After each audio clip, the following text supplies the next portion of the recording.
ఎంతమందికి యూఎస్ హాస్పిటల్స్లో financial aid గురించి తెలుసు?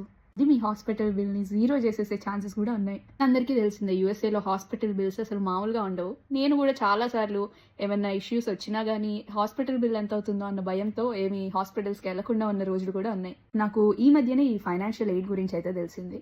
ఈ ఫైనాన్షియల్ ఎయిడ్ ఏంటంటే మీరు హాస్పిటల్కి వెళ్ళి ట్రీట్మెంట్ తీసుకున్నాక వాళ్ళు మీరు బిల్ ఇచ్చే టైంలో మీరు అడగచ్చు, నేను ఇలా ఫైనాన్షియల్ ఎయిడ్ అప్లై చేద్దాం అనుకుంటున్నాను, నాకు అంత ఇన్కమ్ లేదు యూఎస్లో అని.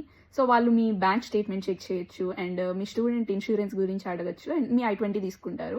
ఇవన్నీ చెక్ చేసి నిజంగానే మీ దగ్గర అంత ఇన్కమ్ లేదు అని వాళ్ళు అప్రూవ్ చేస్తే మాత్రం మోస్ట్లీ వాళ్ళు మీ హాస్పిటల్ బిల్ని జీరో చేయడం కానీ ఆర్ మీకు జీరో ఇంట్రెస్ట్తో ఈఎంఐలో కట్టుకునే ప్లాన్ కానీ ఆర్ కొంత డిస్కౌంట్ అయితే ఇచ్చే ఛాన్స్ ఉంది. ఇది student insurance or health insurance ఉన్నా కూడా అప్లికబుల్ అవుతుంది. బట్ డెఫినెట్లీ చిన్న పెయిన్ ఆర్ చిన్న ప్రాబ్లమ్స్ ఉంటే మాత్రం అర్జెంట్ కేర్స్ని విజిట్ చేయడం బెస్ట్. ఎందుకంటే మోస్ట్లీ అది $100 అలా లోపే అయిపోవచ్చు.